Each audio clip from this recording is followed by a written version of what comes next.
Oi, seja bem-vinda à terceira edição da Semana da Nutrição Sem Prescrição. Fico muito feliz que você tenha aceitado o meu convite para imergir durante 10 dias, entendendo como funciona o seu corpo e como você pode alcançar resultados sem dieta.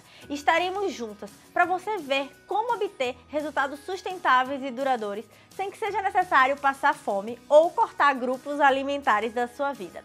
E para quem está me conhecendo agora, eu sou Jéssica Ribeiro, nutricionista, coach, idealizadora do programa Nutrição Sem Prescrição e apaixonada pelo que eu faço.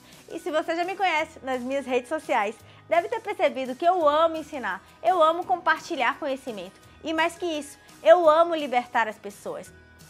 Hoje eu te ensinarei alguns pontos importantes que eu acredito que você nunca ouviu falar, pelo menos não de mim, sobre como atingir o resultado que você quer. E você vai ver que mesmo eu dando boa parte dos exemplos com emagrecimento, esses princípios você pode adaptar para qualquer objetivo. Um resumo do que vai ser discutido nessa videoaula. Porque fazer dietas restritivas e cortar nutrientes tem tempo limitado para funcionar? Entendendo a fome e fazendo dela uma aliada e não inimiga. Como as características do processo digestivo te ajudam a emagrecer, entendendo a saciedade dos macronutrientes, como combinar melhor os alimentos e por que você não pode ignorar a densidade calórica. Você não precisa seguir com a boiada, a sua alimentação pode ter a sua cara. E esses conhecimentos serão úteis tanto para você que tem uma caminhada longa com muitos quilos a perder, quanto para você que tem insatisfações pontuais com o seu corpo. Então, vamos nessa! Recomendo papel e caneta para que você possa anotar os seus insights e de repente compartilhá-los no final da aula. Provavelmente foi por causa desses pontos que eu vou te ensinar durante esses 10 dias que você não atingiu resultados melhores. Ou até pode ter conseguido, mas não conseguiu manter por muito tempo. E isso não é culpa sua. A real é que os métodos tradicionais de emagrecimento são, na sua grande maioria, muito falhos e muitas vezes até mesmo traumatizantes. Desde que eu comecei a atender, isso me incomodou de tal forma que eu precisei criar maneiras alternativas para chegar no resultado que as pessoas queriam, sem me valer da tradicional dieta hipocalórica, low carb, low fat, cheia de não pode, sem sal e que não respeitava as preferências das pessoas nem o bolso delas. E eu acho que essa história você conhece mais que eu, hein? Por melhor que seja a dieta, ela sempre vai ter algumas inadequações causadas pela vida real. Por exemplo, eu percebo que nem todas as pessoas do mundo têm dias iguais ou têm vontade de comer a mesma coisa todos os dias. Então, não seria mais simples saber o que comer e adaptar ao que você tem disponível no momento? Não seria mais adequado se você simplesmente olhasse para a comida na sua casa, soubesse como combinar e tivesse segurança que isso é de acordo com os seus objetivos? E se eu te falar que dessa forma os resultados são muito melhores do que qualquer dieta? A forma com que você foi apresentada à vida saudável pode não ter sido a ideal, mas existe como reverter tudo isso.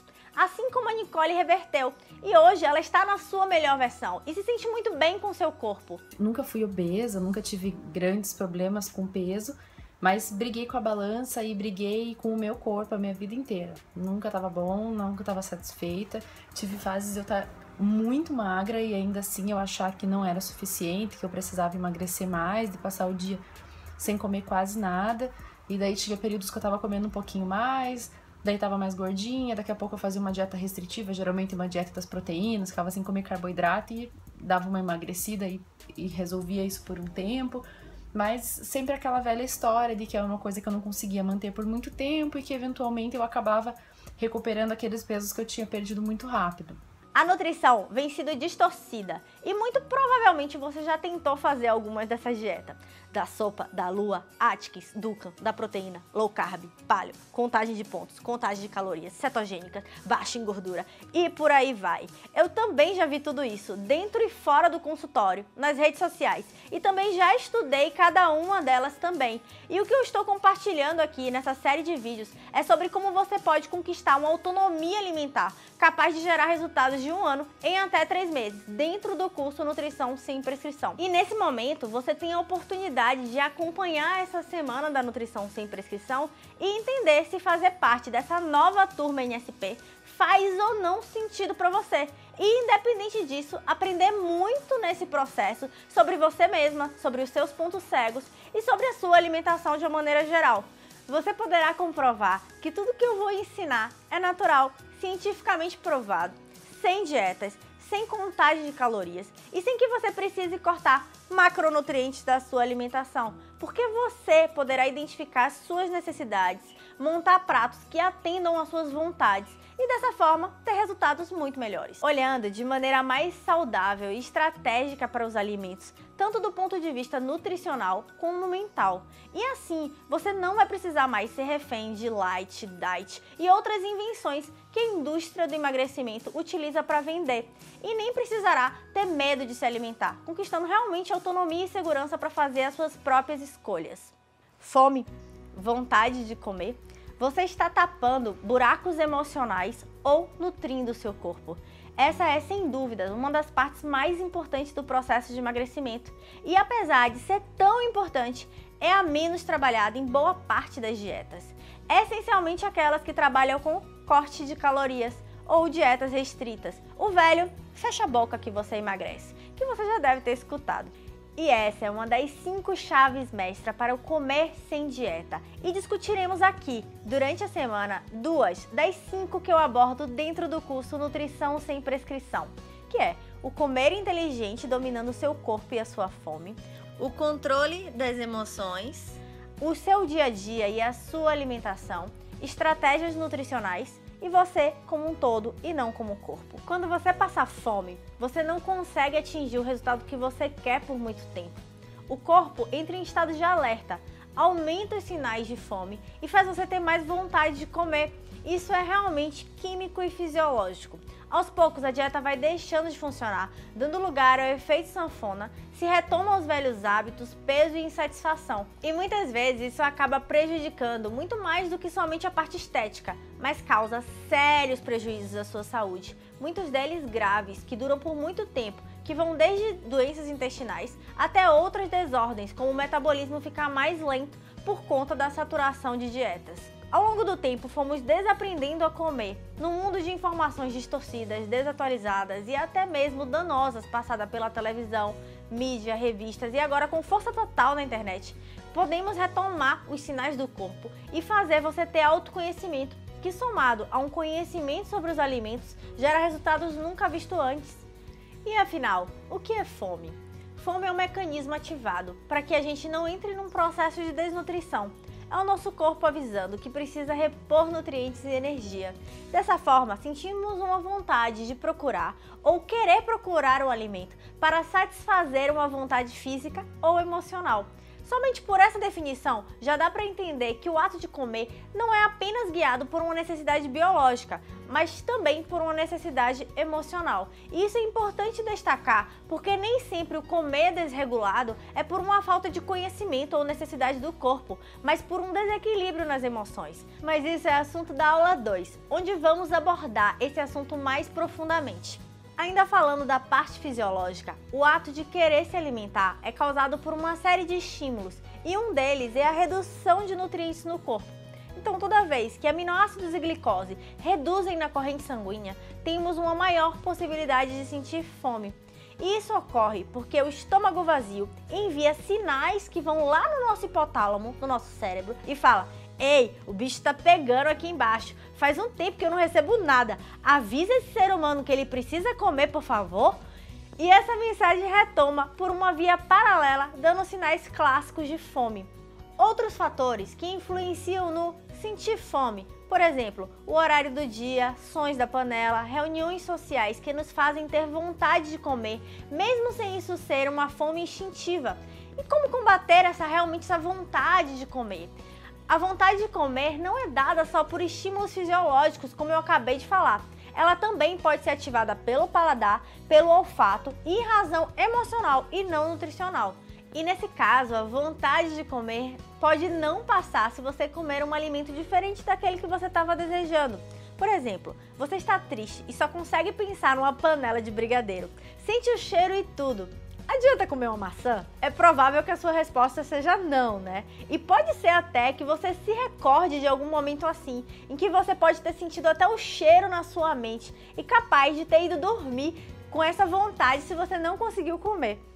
Para a vontade de comer, minha recomendação é: mude o foco. tome um banho, escove os dentes, leia um livro, assista algo na televisão, ligue para alguém que você goste, escreva, pinte, borde, tente achar outros mecanismos para suprir essa necessidade emocional. Outro ponto importante é aprender a lidar com essas oscilações de humor, aprender a lidar com nossos problemas sem escondê-los. Racionalize essa sensação. A sua angústia vai acabar quando a panela de brigadeiro acabar?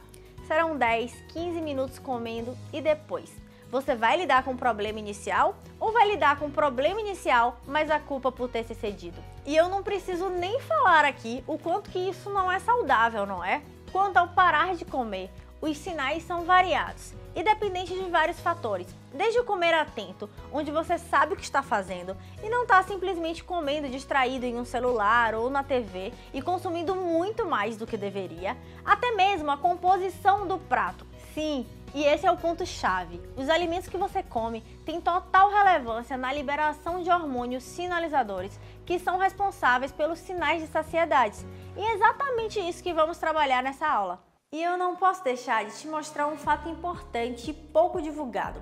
Apenas o déficit energético negativo, ou seja, comer menos do que se gasta, não é uma metodologia adequada de emagrecimento isoladamente, principalmente porque a restrição calórica por si só aumenta esses sinalizadores de fome e já existem estudos como esse publicado recentemente pelo American College Journal com nível de evidência A, que comparou a relação de fome e saciedade, avaliando os seguintes aspectos: sexo, déficit energético induzido pela dieta, ou seja, comer pouco, déficit energético induzido pelo exercício, ou seja, gastar mais, e também houve grupo controle. Os resultados apontaram que as mulheres apresentaram a maior concentração de grelina, que é o hormônio da fome, que os homens. Outro achado interessante desse estudo é que ele mostrou que no grupo das mulheres que comeram menos, a fome e a ingestão de alimentos posteriormente aumentou vigorosamente. Mas essas respostas compensatórias não aconteceram no grupo que aumentou o gasto energético apenas com o treino intenso. Ou seja, passar fome não parece ser uma estratégia inteligente e tem prazo para acabar. E é exatamente por isso que as metodologias tradicionais são falhas e temos um percentual assustador de pessoas que perdem peso e voltam a engordar. O corpo luta contra o emagrecimento de uma maneira intensa, por uma questão de sobrevivência. Temos bons e recentes estudos hoje mostrando que, a depender do que seja oferecido ao seu corpo, isso vai impactar não só naquele momento que você consumiu, no que se diz respeito a calorias, impacto glicêmico, fome, armazenamento de gordura, como também vai influenciar na ingestão energética da próxima refeição, porque você vai sentir mais fome e vai comer mais. E é por isso que é tão inadequado emagrecer pensando apenas no corte de calorias. E esse mesmo estudo mostrou o impacto que você come em todo o processo de emagrecimento e saciedade. O aumento da saciedade é uma das maneiras mais eficientes de se reduzir o peso e a ciência mostra que isso pode ser inclusive mensurado através de hormônios metabólicos como o peptídeo de tirosina, chamado de PYY, e a grelina, responsável pela sinalização da fome. Uma das principais formas de se montar um prato que te dê saciedade é a inclusão ou o aumento de proteína neles. E, gente, sério, esse é o erro mais recorrente que eu vejo tanto no consultório quanto as minhas alunas do NSP início de curso. Diversos estudos mostram que uma dieta com quantidade de proteína satisfatória leva a um aumento na saciedade e um aumento do intervalo das refeições. Ou seja, além da pessoa comer menos porque se sente mais saciada nessa refeição, ela ainda come menos porque aumenta o intervalo entre a próxima, reduzindo o número de refeições. Isso acontece por diversos motivos e um deles é pelo próprio processo digestivo, que demanda mais energia do corpo na digestão das proteínas. A primeira parte da digestão começa na boca, através da trituração dos alimentos. Essa parte já merece a nossa atenção, isso porque os reflexos da saciedade são atrasados, ou seja, demora um tempo para que você possa entender que não precisa mais comer. Dessa forma, a mastigação auxilia nesse processo e alimentos sólidos conferem muito mais saciedade que alimentos líquidos. Além da mastigação, acontece na boca também o início do processo enzimático, com a ação da enzima amilase salivar. Essa enzima atua basicamente na digestão dos carboidratos, Opa, outro ponto importante começa aí. Se a gente começa a digerir os carboidratos na boca e não os outros macronutrientes, fica fácil entender porque eles conferem menos saciedade. O processo de digestão é mais simples e começa antes. É daí que vem a história que a maçã dá fome. Não dá fome coisa alguma, apenas confere pouca saciedade, já que é um alimento fonte prioritariamente de carboidrato. Diferente dos carboidratos, a digestão da proteína é muito mais complexa e exige muito do seu corpo. Depois da mastigação, o alimento fonte de proteína entra no estômago e um hormônio chamado gastrina é ativado e estimula uma enzima chamada pepsina. Essa fase toda dura entre 2 e 4 horas para ser finalizada. E o que podemos tirar de estratégico com isso? Que quanto mais tempo a refeição permanecer no estômago, mais saciedade isso dá. E é exatamente por isso que querer ficar comendo igual um passarinho o tempo inteiro, beliscando até mesmo alimentos saudáveis, mas sem consumir proteína na refeição, não confere saciedade alguma. Muitas vezes eu escuto as pessoas falando: Jéssica, eu não como nada, engordo. Esse não comer nada reflete em fazer pequenos beliscos ao longo do dia e nunca atingir saciedade e nenhum sentimento real de que está se alimentando. O ato de beliscar atrapalha muito o processo de emagrecimento, porque além de agregar calorias, não causa a sensação mental de que tá tudo bem e você continua a comer. Uma outra razão para ainda se preocupar com a composição da refeição continua sendo o processo de digestão, uma vez que a passagem de proteína e gordura do estômago para o intestino estimula um hormônio chamado colecistoquinina, também conhecido como CCK.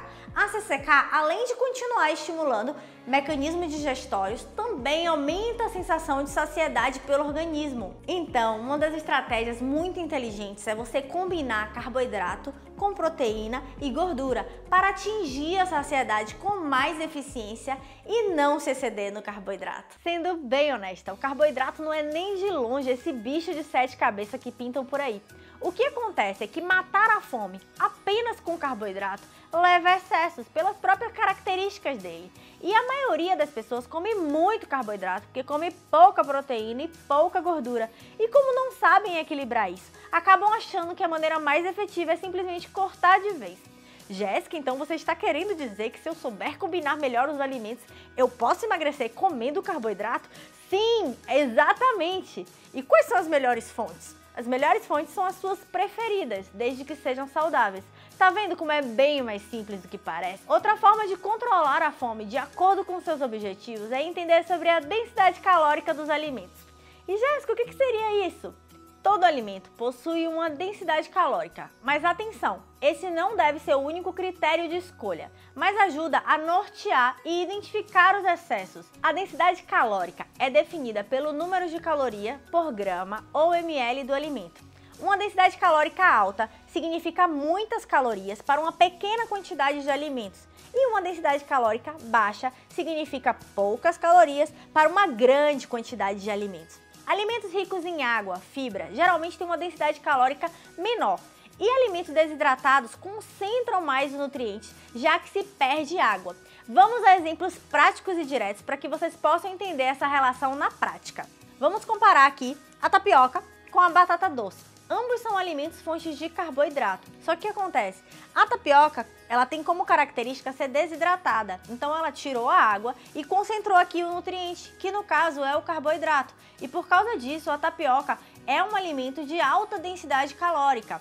Em compensação, a batata doce, ela vai ter água, fibras e por causa disso vai ter uma baixa densidade calórica. Para vocês terem uma ideia de números, em 100 gramas de tapioca, que é uma tapioca média, como vocês podem ver aqui, basicamente todo mundo consegue comer, é o equivalente a 450 gramas de batata doce, praticamente meio quilo de batata doce, que eu honestamente não conseguiria comer. Vou dar outro exemplo, ainda comparando um alimento desidratado com um alimento não desidratado, para que isso fique ainda mais claro na sua mente. Então a gente vai comparar agora a farinha de mandioca com o arroz integral. A farinha de mandioca, assim como a tapioca, é um alimento desidratado que concentrou ali os nutrientes, que no caso é o carboidrato, assim como a tapioca. Se vocês podem observar aqui a quantidade de farinha que tem. Esse potezinho, ele não tá nem cheio. E essa quantidade aqui, que tá aqui nesse potezinho, é equivalente em carboidrato a toda essa quantidade de arroz integral. Então, só para vocês terem uma ideia de número e conseguirem visualizar isso mais fácil, 100 gramas de farinha de mandioca é o equivalente a 340 gramas de arroz integral. Outra forma de visualizar esses excessos, e para que isso fique bem claro, é quando você compara um suco com a fruta in natura. Para produzir um suco de 300 ml de laranja, por exemplo, são utilizadas de 4 a 5 laranjas, a depender da laranja. Agora se imagina tomando um suco e comendo 4 a 5 laranjas, comendo as fibras, engolindo o bagaço e tudo mais. Como é que você se sentiria comendo 4 ou 5 laranjas? Provavelmente muito cheio. E como é que você se sentiria bebendo um suco de laranja? Provavelmente apenas refrescado, zero saciedade.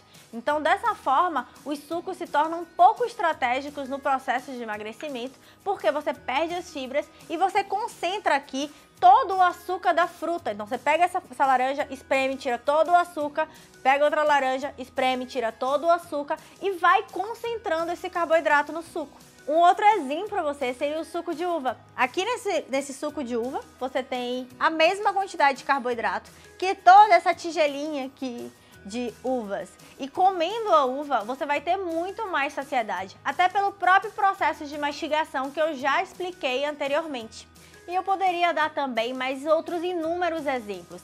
Isso não quer dizer que os alimentos de alta densidade energética devam ser excluídos, apenas que conhecendo mais sobre os seus alimentos saudáveis preferidos, você poderá saber como consumi-los de maneira equilibrada e estratégica. Isso serve para libertar e não para aprisionar as pessoas categorizando novos pode, não pode. Principalmente depois que você aprende a combinar corretamente os alimentos no prato, combinando os alimentos de sua preferência de acordo com as características dos alimentos e os seus objetivos. E assim, sabendo como consumir, inclusive alimentos de alta densidade calórica sem cometer excesso, ajustando o consumo no restante do dia e combinando com proteína e gordura, atingindo o equilíbrio diário. Assim como a minha aluna Dani Fausto, que parou de se sentir fracassada e encontrou liberdade e resultados. E além disso, eu aprendi a ter liberdade nutricional, a não ficar presa num papel, a saber que eu posso comer de tudo dentro do meu equilíbrio diário, entendeu? Eu tenho um equilíbrio diário, eu posso comer de tudo, simples assim. E não fico mais presa num papel. Antes, na verdade, eu nunca consegui ficar presa a um papel, só que isso emocionalmente me deixava super frustrada, fracassada, por não conseguir seguir o papel. E eu aprendi que eu não preciso de um papel para viver. E assim, isso me libertou em muitas coisas. E o que a gente pode aprender com esse depoimento da Dani? Que quando você é exposto à privação, aumenta a sua vontade. E quando você simplesmente sabe o que comer, isso dá muito mais tranquilidade. E você pode fazer as suas escolhas e as suas vontades de uma maneira mais coerente, sem excessos. Então é isso, essa foi a aula de hoje. Espero que você tenha gostado. Comenta aqui pra mim nos comentários o que você aprendeu. E se tiver pintado alguma dúvida, coloca aqui também. Eu amo ler os comentários de vocês. Aviso que essa semana está demais. Fica ligada no seu e-mail e não se esquece de me adicionar nos seus contatos, porque vem muita coisa boa por aí. A gente ainda vai falar sobre alimentação e estratégia essa semana, mas quero deixar bem claro que apenas isso pode não ser suficiente para você alcançar os resultados que você quer. Então, por isso, a nossa segunda aula será como vencer os bloqueadores mentais. E é imprescindível que você acompanhe essa sequência para que você possa colocar em prática o que está aprendendo nessa semana tão especial. Um beijo e até mais!